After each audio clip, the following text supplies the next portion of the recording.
The Razor Kishi. This is one device that I was really looking forward to trying out. As you guys had seen in a previous video, I went over the GameSir X2.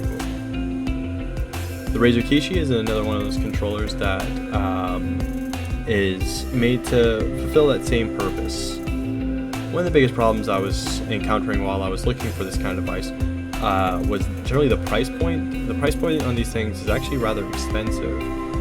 This is actually the cheaper option, and it still ended up costing around about $80 USD, which is just a good fair amount of money for something that's more or less operating as a wired controller to your phone. We're going to get into all that other stuff real quick, but we're going to go ahead and unbox it. And there's the device right there. That really does look good. There's some really nice packaging going on here.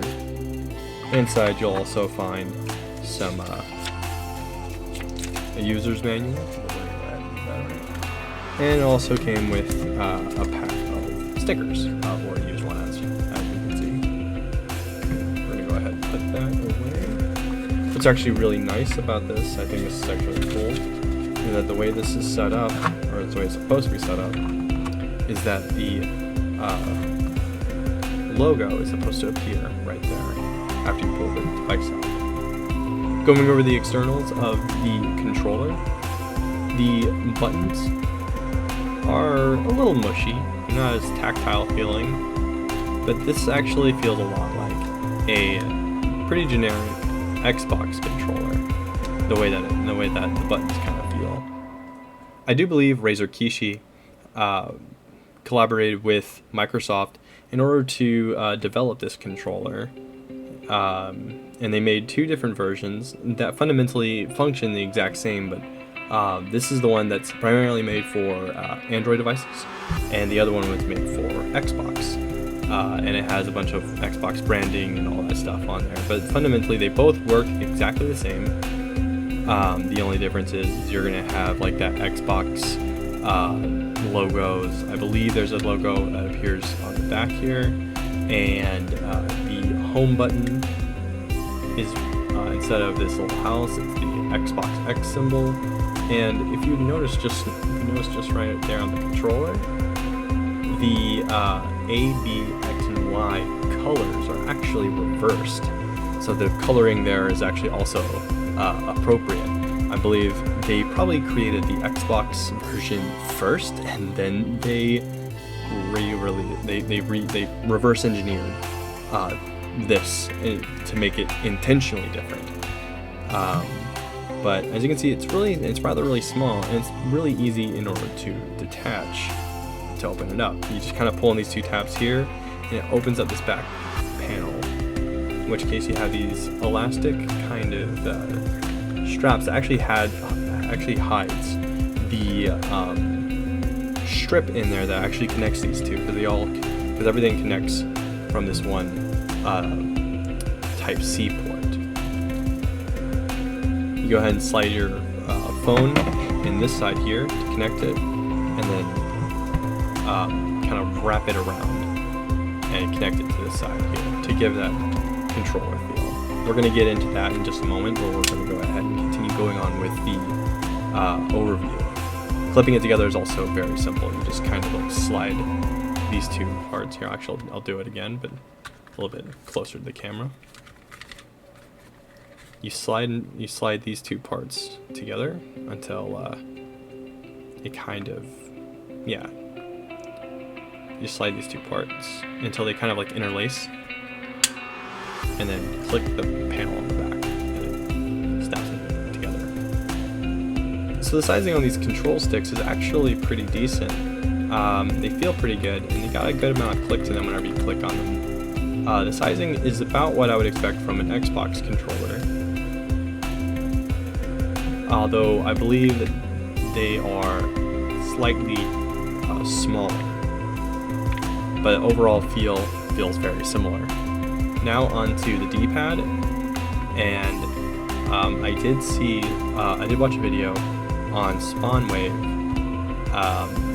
tearing apart this controller to kind of see the internals, and I found out that this D-pad is actually very large. Like, I believe size-wise, it almost fills up this entire spot here. About an inch, I would say like an inch thick, and that may not be that big of a deal for some people. I'm not much of a fighting game player, but I do know that because of how large it is and the bevel in the center, you might have a difficult time getting those rolling inputs for those fighting games with this kind of D-pad. But for me, considering I don't play a whole lot of fighting games, this D-pad is serviceable, if nothing else. But it is a little weird on how large it is internally. As far as the back and start button, the back and start buttons, is that the start button? I don't even remember what they're called. The select and start buttons. We're gonna call them select and start because that's what I grew up with. They're in very weird positions. I feel like this is a really good position for the back button, but I feel like this is a really poor position for the start button. It feels like it's just kind of out of the way, just a little bit out of the way. If it was here, I don't know if that would work either because of the asymmetrical control. I don't know. Maybe I'm just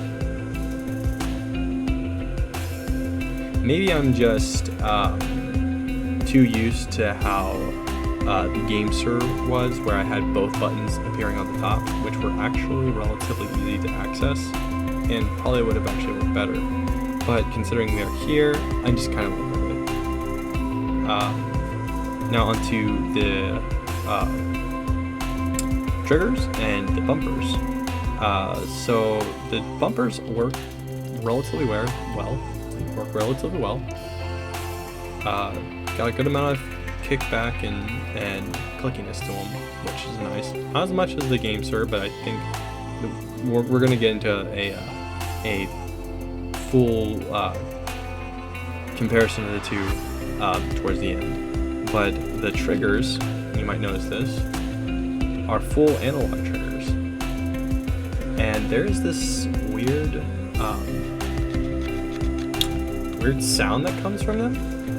It doesn't bother me, but I understand that there are some people that do get bothered by like the weird noises that controllers make. I do think that after a while this is gonna go down because I believe it's just like the plastic that's kind of rubbing on the insides.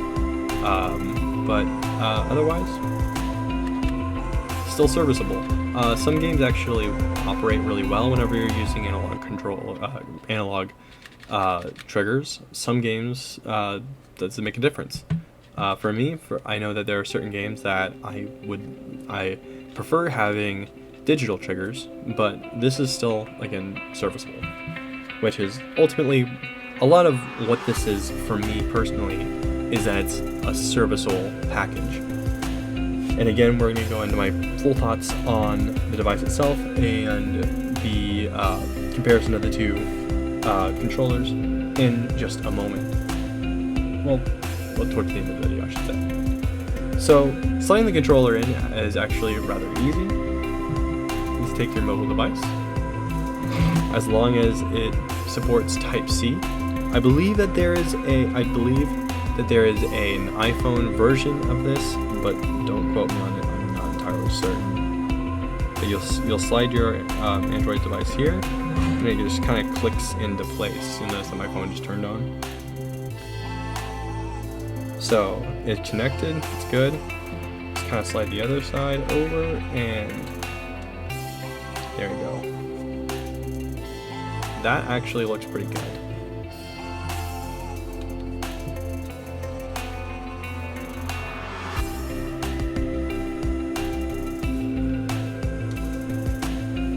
So the first thing that I would like to talk about whenever it comes to this is that this as a full package, as it is like this, is rather comfortable. I was a little surprised because I was thinking there's really nothing on the back here that protrudes outwards to give your hands something to hold on to. But then when I'm actually holding the device, my fingers naturally fall in place right around here. So my fingers naturally grab on to the back sides of the controller, and this makes for a relatively comfortable experience for me personally. Again, I have rather small hands for an average adult, and so your experience may differ, but for me personally, this is actually pretty comfortable. All the buttons still work, obviously. Notice how I was just clicking on the triggers here, and I did turn the phone on. We're going to go ahead and turn it off for just a moment. There is, however, one big detractor for me, and this is something that I noticed when I first picked up this device. To explain that, I will have to actually remove the device from my phone. This is a new phone, by the way. It is a new phone, and the reason why I feel the need to explain that is that this is my old phone, which is substantially smaller than my new one.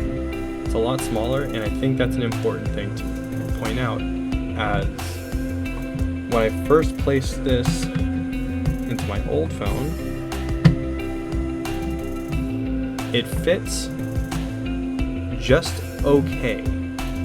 In my experience, this is just okay, and it's a little hard to explain it, but there doesn't seem to be a whole lot of stability here.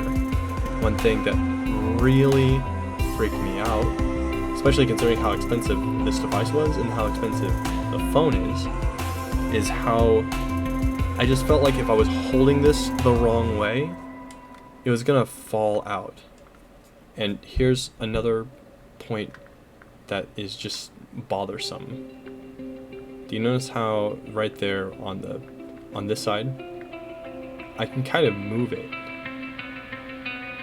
And when you're playing games specifically, you might find yourself like getting real into it, and I just don't want to end up getting to a point where I'm just able to jiggle the whole thing and pop it right out. One thing that I should mention though is that there actually is a way for those with smaller phones to be able to still play with their cases on.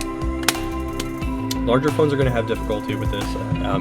They might not be able to do it all, and that is because there's obviously a select amount of space that you can put this thing wide-wise and lengthwise, obviously too. So larger phones are going to have difficulty with this. But for this phone, which is the Galaxy S8, I was actually able to insert it with my case on. It actually slides in and still is able to operate. The rubber actually is used to hold it in place though. So again, while this feels a little bit sturdier because it's got a little bit more thickness to it, the problems before are even more prevalent. This actually has a full, like, almost a bevel to it now. It moves ridiculously. And with that in the device, with that in your phone, that might be pretty dangerous. And I'm almost certain that holding it just the wrong way will actually jiggle it straight out. So smaller phones are going to have a harder time with this device. And so we got ourselves a new phone, and I'm not even going to insert that without the rubber pads. I'm not even going to try it. But taking out and inserting of the pads is actually rather simple. I believe the first time it's a little harder because I think it's just not, I guess the device is not used to it. But inserting and putting these things back in, taking them out, and all that stuff, not difficult at all. So if you happen to have a phone that you can use with your phone case and you feel like doing that, then by all means, do that.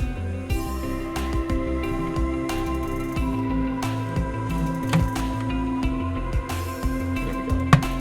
And again, I just want to stress that this doesn't have that same kind of issue. If you notice, I can move it, but it doesn't actually physically move the phone at all. And it's just slight. And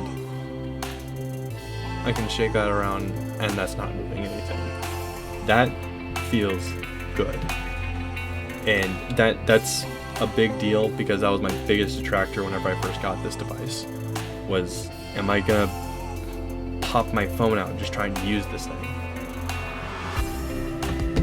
So, a few things that people are probably going to be curious about whenever it comes to this device in general. And that's probably going to be, am I able to play Xbox Game Pass with this device? There are 2 different versions, and one specifically is labeled as Xbox. Does it make a difference? The answer is no. The devices actually operate exactly the same. They are just, one just has Microsoft Xbox logos printed all over. It just looks prettier. But for a premium $20 cost, there was no way in hell I was going to pay that much on an already rather expensive item. But you can still use this for Xbox Game Pass. I would show you, but I haven't owned an Xbox in probably about 3 years. So I can't physically show you guys because I don't have a way to stream that.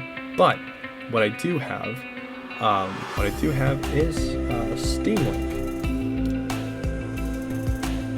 Now guys, just real quick, I do want to mention that unfortunately with PlayStation sharing, or whatever they call this service for streaming your PlayStation, either PlayStation 4 or PlayStation 5, unfortunately this kind of controller just doesn't work for that. Sony is incredibly stingy on what kind of controllers they like people to use, and sometimes I've noticed that even their own DualShock 4 controllers do not work for this kind of stuff, I've found. It's a little weird, so if you're looking for a controller for PlayStation 4 streaming or PlayStation 5 streaming, it might just be within your best interest to look somewhere else. Definitely don't go for a device like this, especially with how expensive it is. But we can go ahead and hit Steam Link now, so we can link the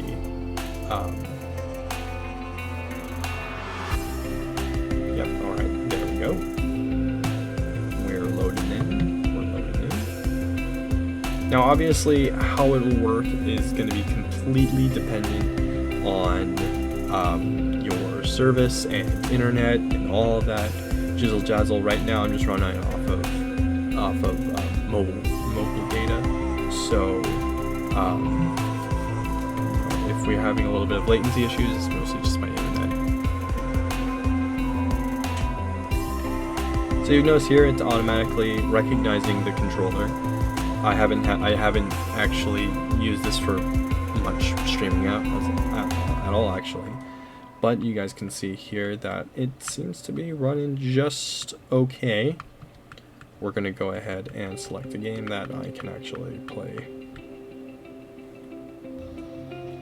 Alright, as you can see, we are in Naruto to Boruto Shinobi Striker, and it actually, see how it picks up my analog inputs just fine. No problems here, no problems there. This pretty much operates like an Xbox controller. We're gonna go ahead and jump into a quick match, and I can show you how the controller will hold up to that.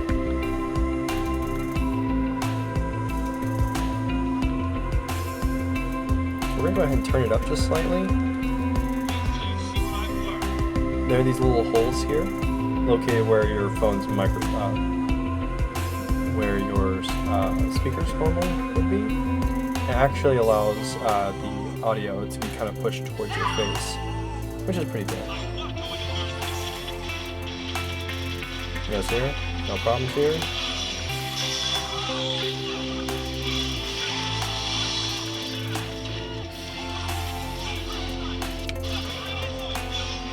little hiccup there, but that's just from the streaming, not from the game itself. Obviously not due to the controller. As you can see here, next, just besides the latency from the streaming, this is actually working really well.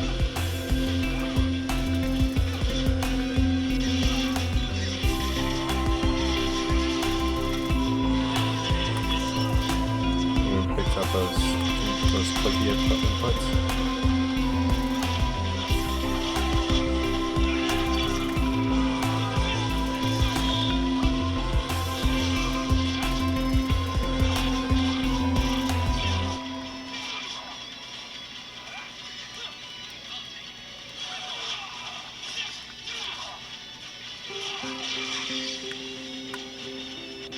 Easy peasy, lemon squeezy.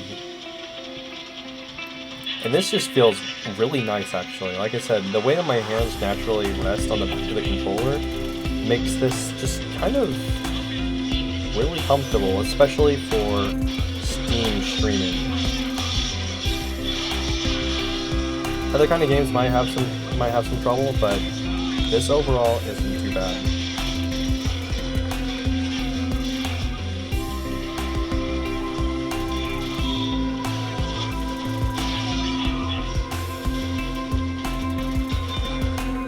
So game streaming with the device is actually rather easy and actually really comfortable.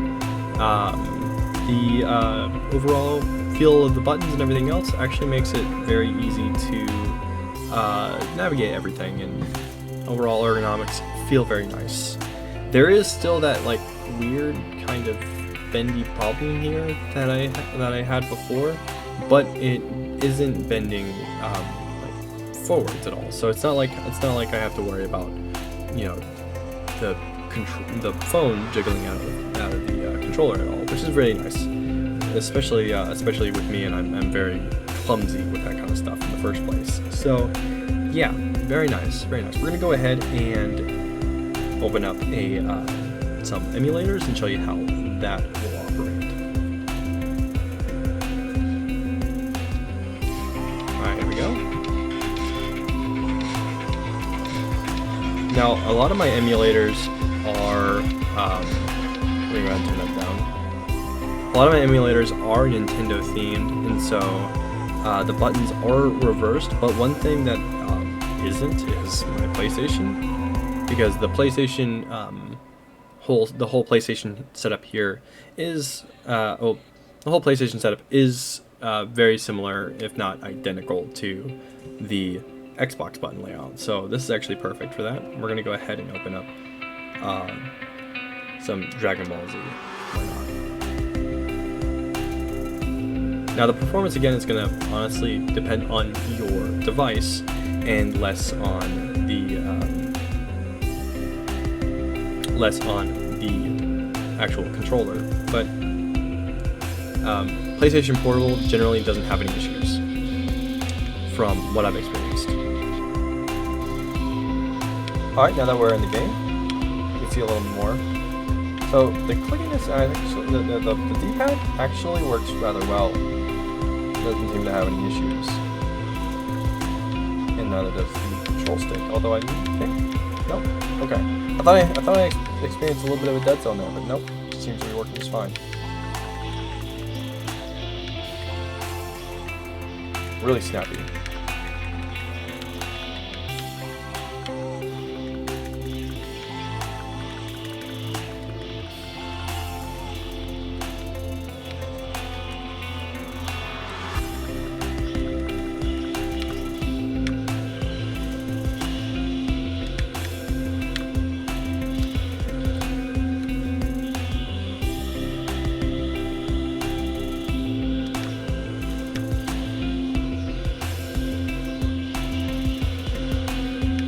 Very nice.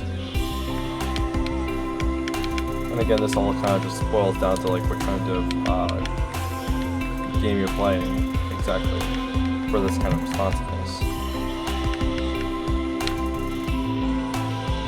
But for me personally, this is working out really well.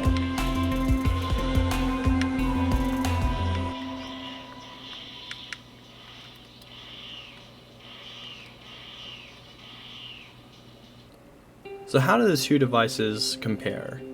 Well, I think it all kind of boils down to personal taste. I'm going to give my overall personal opinion about how I feel, the pros and cons about each device, and hopefully you can come up with a decision for yourself on what you kind of like and what you dislike out of each. So first, we're going to go over the kind of pros to expect from the Game Sir. Now, the very first thing that I really want to point out is how absolutely sturdy this feels. Considering it's all-in-one package, really easy in order to install. It even has that pivoting Type-C point here in the back.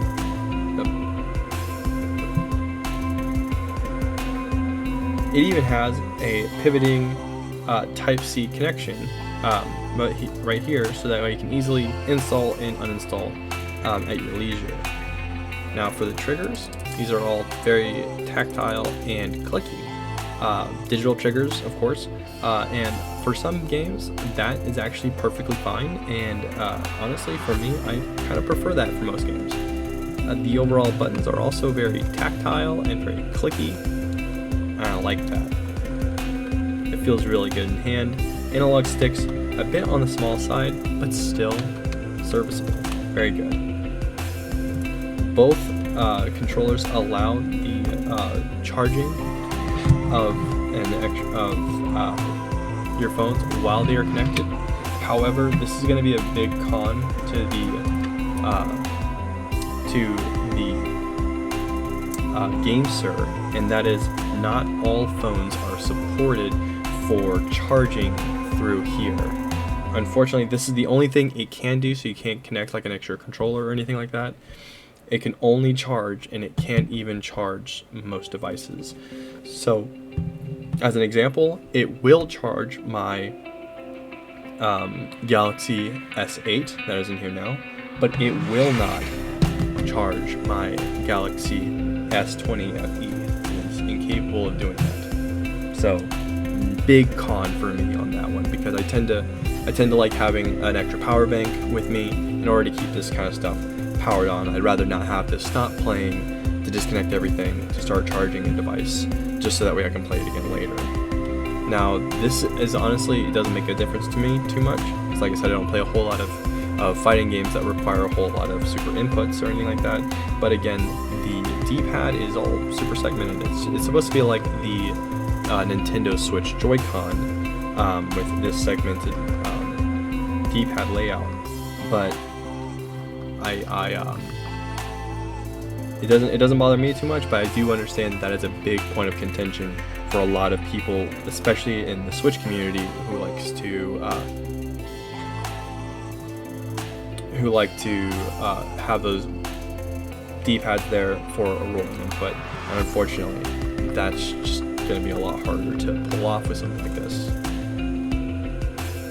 One other thing that I think is really neat is that this does have a dedicated screenshot button, and it does work on both this phone and my new one. So I assume that this is just a programmed button to be mapped to the screenshot function of your phone, which is actually all over pretty cool. I haven't seen something like that happen that's definitely not on the Razor Kishi at all. Not that I necessarily miss it, that it's not there, but it is something to point out. And of course, because this is supposed to be mimicking a Nintendo product, it does have that inverted ABXY, which for some doesn't bother. I have a lot of Nintendo emulators up on this thing, so it doesn't bother me that much, but that might just bother the other average Joe player. So, and one last thing, this does have a rubberized back end, which does kind of grip your hand a little bit more. I do have rather small hands. I know I've said that a bunch of times in this video already, but it does kind of fill my hands a little bit, and it is rather comfortable. Let's go ahead and go on to the Razor Kishi. Now, the Razor Kishi is almost a completely different beast in some regards. With the traditional ABXY setup that you would find on any Xbox controller, which operates very easily for many streaming services and things like that. It's very easy in order to mess around with something like this, especially if you're familiar with that kind of setup in the first place. It operates really well. The analog triggers are very nice. The button placement is a little funny for me, but this does allow charging from this port back here, and it doesn't seem to be selective at all. It's not like it'll charge some phones and not others. But I will note that the amount of power being supplied here going back to the phone is substantially smaller than the amount you would get if you directly connected it. Yeah, I found that very strange. I don't know how that all works exactly as far as electronics go, but it is a little funny. To give you an idea, it's about 1/6 of the amount of power that you'd be getting. The only way I can honestly say that I know that from is from whenever I was trying to charge my phone with this connected, and it was like, with this connected, it would take about 6 hours for it to fully charge my phone to maximum from a relatively low percentage, mind you. It was like 15%. And then when I disconnected it and plugged it in directly, it went down to like 1 hour and 15 minutes. So the amount of power that you're getting from here is going to be substantially weaker. And while you are playing the phone, as long as the power consumption isn't too high, that will generally be enough. But if, say, you're an idiot like me who likes to stream your gameplay onto your TV while you are playing the game already, then you're going to have some issues. You may have some issues, you might end up losing more power than you're gaining from charging the device. Otherwise, honestly, it's hard to tell which one I would prefer over the other. Now, I do have a lot of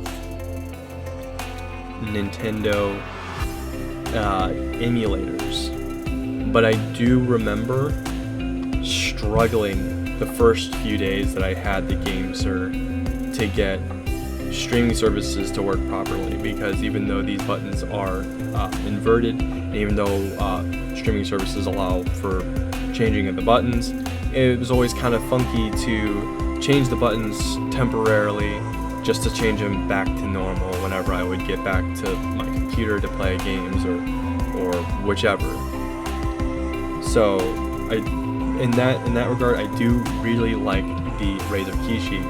The overall feel of the controller is very nice. But this is like $80 USD, and I believe this retails for about 60 to 70 USD. So this is actually a little bit cheaper, and the overall build quality of both is roughly the same. I do have to knock off points for that charging port mishap here. I don't know how they can fix it, but that is the biggest downside for me. It is the biggest thing that draws away how good this controller can really be, because if you have the wrong kind of phone, you're not going to have a good time trying to play this device for long periods of time. But again, with the Razor Kishi, I don't see that being as much of a problem, as again, the port is capable of delivering power to the phone, which even if you're consuming a lot of power, it at least slows down that process. All in all, both devices do what they are marketed to do. They just kind of give you an opportunity in order to be able to enjoy your mobile gaming just a little bit better and get your gaming to the next level. Any kind of Android games that support controllers will be able to use these completely without any issues. And overall, my personal enjoyment with both devices has been pretty good. Outside of that first day that I got in the Razor Kishi and I was still using this old phone, it's been pretty good. It's been pretty good. They both have their strengths and their weaknesses that makes it really hard for me to determine what's good for what exactly. But I can say with near certainty that whichever one you decide to pick up, whatever happens to be your personal favorite out of the two, you will be very happy with what you have. These are just incredibly good devices, and I'm very happy that I've had the chance in order to play around with both of them and give you guys my thoughts. Thanks again for everyone who came and checked out everything. I hope that this kind of format is decent enough. I did do some editing for the video in order to make this kind of feel a little bit better, rather than just doing a straight up stream where I'm just blanketly giving out all my talking points while chat talks. Thanks to everybody who came and watched and everything. Yeah, I will see you whenever I stream next. Thanks, guys.